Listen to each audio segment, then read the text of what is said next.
Olá, pessoal! Mais uma vez aqui para o encontro do nosso vinho. Entendi. Oh, não, cada vez nós somos mais alinhadinhos, tá bacana demais. E uma coisa que não dá para não falar, né, quando a gente fala em vendas, né, é startup. Startup e vendas tem tudo a ver, startup sem vendas não cresce, mas é um desafio imenso, tanto para quem vende a startup, quanto para quem é um profissional de vendas que trabalha para a startup, quanto para quem compra de startup, né? Aí eu queria começar aqui pedindo aqui uma ajuda aqui do Pedro. Pedro, para quem é um vendedor já profissional, que tem experiência boa, começar a vender para uma startup, que, como qualquer startup, isso é normal de acontecer, ela ainda está tentando o mercado, está ajustando o produto e serviço. Que dificuldade que tem? Que tem que vencer nessa história, Pedro? Não dá nada, não. Melzinho da chupeta, fácil demais. Capaz. Capaz, você tá doido. Certeza demais. Produto muda toda hora, proposta de valor muda toda hora. É para vendedor profissa mesmo. Olha, E como é que você vê? Porque tem um tempo, eu pelo menos defendo essa ideia, né?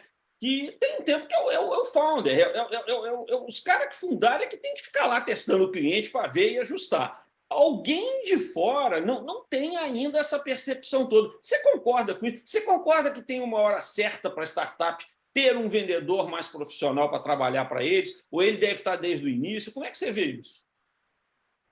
rapaz, eu venho refletindo exatamente sobre isso. Que hora que o sujeito tem que entrar com vendas profissionais e método, né? Eu peguei um projeto agora, pouco, que eu finalizei semana passada, uma startup que, na raça, conquistou 130 clientes. Na raça, lendo Aaron Ross, lendo blog post, o cacete a quatro, os caras se viraram e construíram isso.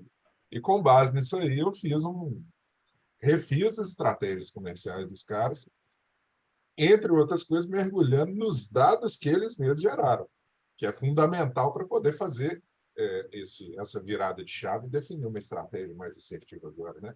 E se os caras não tivessem feito isso? Se eu estivesse chegando na empresa com ela sendo lançada agora, não ia ter o que fazer. Então, é, o pepino é do founder no início, né? E eu fico me perguntando se os caras tivessem me chamado lá atrás, no início da empresa, se eu teria algo para fazer, alguma contribuição efetiva para dar. Não sei se teria. Ô Pedro, muito legal isso que você colocou, né? Porque eu faria o resumo da seguinte forma: aquele início hard são os founders, mas eles só vão ter sucesso chamando um vendedor se eles acumularem dados para o vendedor chegar e olhar, então o que aconteceu aqui até isso? Então eu posso ajudar vocês com esse caminho. É isso? Dá para resumir dessa forma? Podemos olhar dessa forma, sim. Pô, muito bacana. Vamos para o outro lado agora. O bom aqui é que a gente tem aqui, não é os dois lados, não. A gente tem os três lados, né? Porque tem o marqueteiro aqui também, que parece que não contribui muito, mas vale alguma coisa, né? Quem não contribui é o cara que organiza tudo, empacota e vende. Ô, Um Diogo, parênteses vamos aqui, lá. ó. Diga. Parênteses aqui, ô marqueteiro. Eu acho que eu vou trocar de camisa, porque esse negócio de vestir a mesma roupa do comprador, lá, ó, igualzinho camisa preta, ó. Ele vai achar que eu estou puxando o saco dele aqui na reunião, ainda mais representando startup. Ué, mas faz parte, faz parte. Faz Não, parte. mas eu visto a camisa da startup, Pedrão. Aí, ó.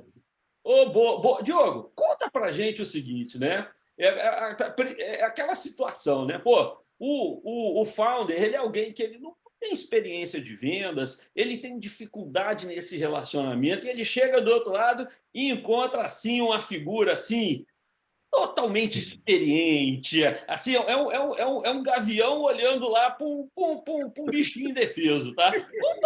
Conta para a gente um pouco essa história aí, porque primeiro eu acredito que compradores experientes precisam de startups para algumas situações que só elas resolvem.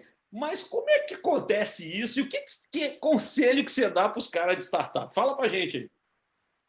Primeiro, parabenizo a coragem de todo mundo que tem essa iniciativa de montar startup, não é fácil.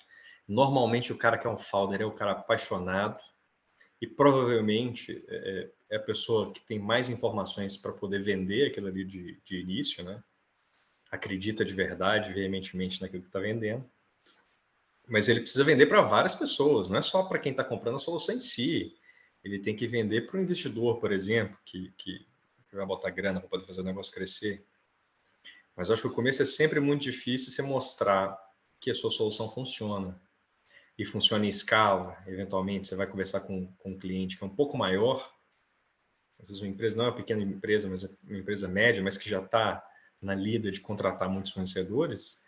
Aí sofreu uma sabatina, meu amigo. Você pode preparar que você vai ter que provar por A mais B que sua solução para de pé, funciona, que você tem referência e que você não vai espanar o parafuso quando você entrar. Você tem muito que provar. Então, acho que nesse sentido é muito difícil fazer uma venda sem ter portfólio, sem ter histórico daquilo ali ter funcionado em outros lugares. Mas tem formas, né, de fazer isso, formas e formas. Pois é, eu queria explorar um pouquinho isso, porque olha só, você no papel do bom comprador já começou a botar um problema do ovo e da galinha aqui. Imagine, Pedrão, que você estivesse lá vendendo com uma startup, tá? Estamos tentando o nosso primeiro grande cliente, tá? Faz assim, ó, eu fiz uma startup, Pedrão é o vendedor da minha startup, e chega lá para o Diogo, não, pô, nós resolvemos bem esse seu problema, Diogo, mas qual é a referência? A referência não tem. Porque eu estou começando agora. A garantia sou eu. A garantia sou nós outros, no caso. Então, e aí, Diogo, o que pode ser feito para contornar isso, entendeu? Porque várias vezes não tem referência. Não tem, cara. E a empresa que está contratando, ela tem que preservar os ativos dela, né? Então, não vai botar um dinheiro numa incerteza se ela não tem essa visão de investimento. Então, eventualmente, a empresa que está vendendo tem que ter uma forma muito mais aberta, balanceada, do tipo de entregar um resultado baseado em sucesso, eventualmente alguma coisa do gênero, ou, sei lá, diminuir o mínimo o risco do outro lado que está contratando. Porque até com risco baixo, cara, é difícil se contratar uma empresa que não tem histórico, que pode, de hoje para amanhã, acabar. Olha, muito legal isso que você colocou, porque qual é a leitura que eu faço? Quando o comprador está falando me dê referência, na realidade o que ele quer dizer é o seguinte, baixa meu risco. Baixa meu risco. Mas quando o cara não tem referência, o que eu estou entendendo que você está falando é o seguinte, o founder da startup, ou o vendedor que está pela startup, ele tem que ter outros meios de reduzir seu risco. É isso? É isso aí. Então, ou exemplo, jogar aberto na mesa, falar, cara, olha, divide o risco comigo. Tá claro aqui na mesa, ó, eu estou assumindo parte do risco, você assume parte do risco. E no fim das contas, os dois ganham. Ó, isso é bem legal, mas o Pedro está se coçando ali, ó. Dica para startupeiro. Quando ele fala que quer referência, ele quer baixar risco. Boa. Pedrão, de que você está se coçando aí? Fala aí. Sempre tem jeito de arrumar referência. Sempre. Sem mentir, hein? Ué, então É mais fala pra importante. gente aí. Fala pra gente aí. Vou contar a história para vocês. Meu primeiro estágio em TI, eu não tinha nenhum tipo de referência, obviamente, né? Era a primeira vez que eu ia trabalhar com aquilo. E eu lá pelejando para ver como é que eu ia escrever meu currículo, né? Chamei meu pai, que é um puta de um gênio, virou para mim e falou assim: olha, já que você não tem histórico profissional, você vai fazer um currículo escolar. E você vai mandar lá para essa empresa colocando suas notas. E só nas disciplinas técnicas, as notas em português, matemática, é tudo horrível, né? Agora, nas disciplinas técnicas, TI, hardware, programação, etc., era tudo beleza, né? Eu fiz um currículo escolar, concorri lá com 300 candidatos. Meu currículo se destacou porque eu entrei. A minha referência foi a minha trajetória escolar para um estágio. Era estágio, então não tinha que apresentar a referência profissional no primeiro dia. Qual é a referência necessária para uma empresa que está contratando uma startup? Qual é a modalidade de contratação? Tem a ver com o que o Diogo disse aí, de o risco.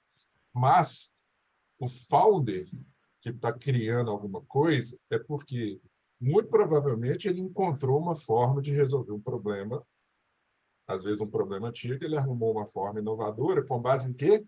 na experiência dele. Onde é que esse cara passou? Ele é formado em quê? Quais foram os problemas que ele já resolveu na carreira dele que levaram ele até construir esse método que se tornou um software, que se tornou uma solução?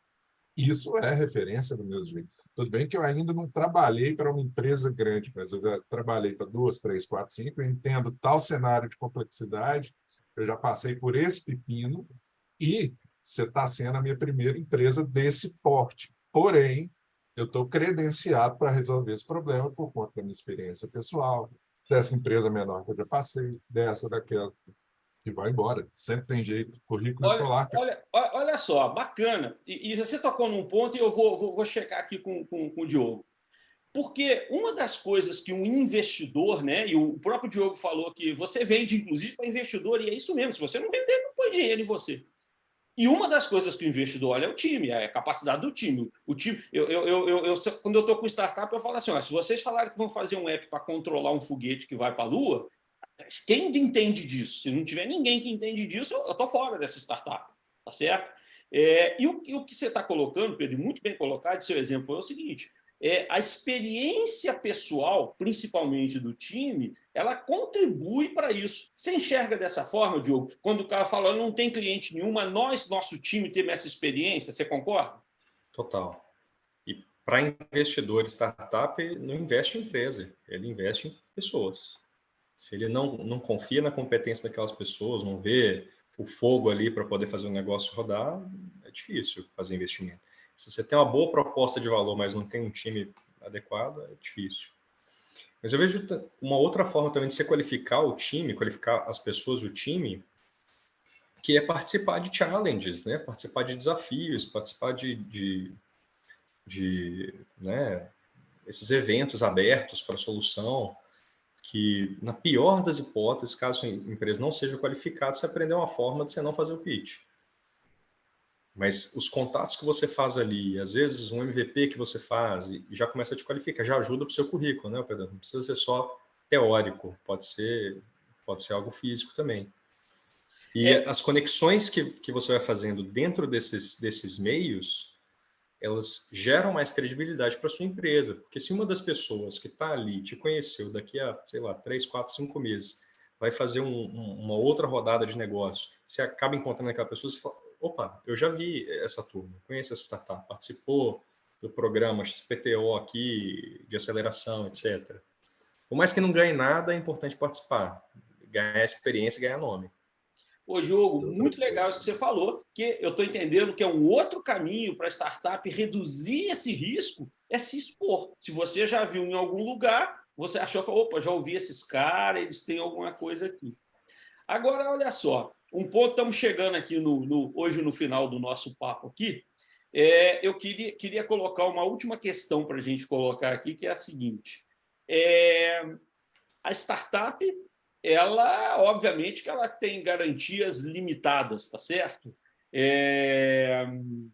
O que poderia ser recomendado, tanto da ótica aqui do Pedro, do vendedor, quanto do Diogo, comprador, é o seguinte: para a startup virar e falar o seguinte: olha, esse problema que você tem, eu não consigo atacar ele todo, mas eu consigo atacar um pedaço dele bem feito para você ver que eu sou capaz de resolver isso. Isso ajuda, não ajuda? Isso foge da conversa, dificulta a venda? Como é que é isso, Pedro?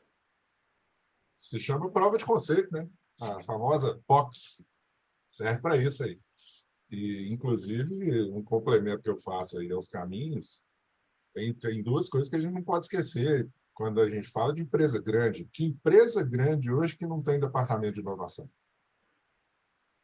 Que empresa grande que não reserva verba para pesquisa e desenvolvimento? Vai atrás disso. Vai como inovação. Vai atrás da diretoria de inovação. Pesquisa sobre os editais que as empresas lançam para resolver seus problemas específicos, muitas vezes a central está ali. Né? E aí, tudo bem, eu estou entrando num programa de inovação e a empresa está pedindo uma participação na minha solução. Cara, se você está chegando agora, meu amigo, é isso mesmo. Você não vai sentar na janela, não. Você vai em pé no busão, chacoalhando, e vai ter que dar um pedaço da empresa mesmo. E depois, na medida que as suas credenciais vão subindo, você vai conquistando direito a mais espaço, né? Com ideia na gaveta vale 0. E você, Diogo, fala para a gente aí essa questão de focar na POC, de ser totalmente aberto, falando o seguinte, eu não consigo resolver esse teu problema todo, mas uma parte dele eu resolvo muito bem. Isso funciona, isso atrapalha, como é que é? Se você não tem braço para fazer tudo, cara, faz o pequeno bem feito. Ganha confiança, começa a construir relacionamento. Às vezes você vai ficar no 0 a 0 na primeira interação, mas você ganhou o passaporte que você precisava para poder entrar em outras empresas. Isso que o Pedro falou de ver desafios que as empresas, editais que as empresas colocam são muito bons, até para poder pedir feedback de como você pode melhorar seu produto para os próximos, né? Ou seja, então, o comprador, dentro dessa ótica de inovação que o Pedro colocou, ele leva em conta que a empresa do outro lado está começando e não tem história. Ele leva isso em conta. Ele enxerga isso como um negócio de risco. É um negócio de risco para a empresa. Aquela verba específica para aquilo. Fundo perdido. Muito legal. Então, convido os startupeiros a procurarem as áreas de inovação e lidarem com compradores de inovação. E sejam sempre abertos. Correto, pessoal? É isso aí. É isso aí. Então, bacana. Convido vocês que estão nos vendo aqui a se inscreverem no nosso canal, a dar o like e dar sugestões. Fundadores de startup, o que é que vocês gostariam de ver aqui o nosso comprador Diogo, o nosso vendedor Pedro aqui, falando que ajuda as startups a vender? Um grande abraço para todo mundo. Até a próxima.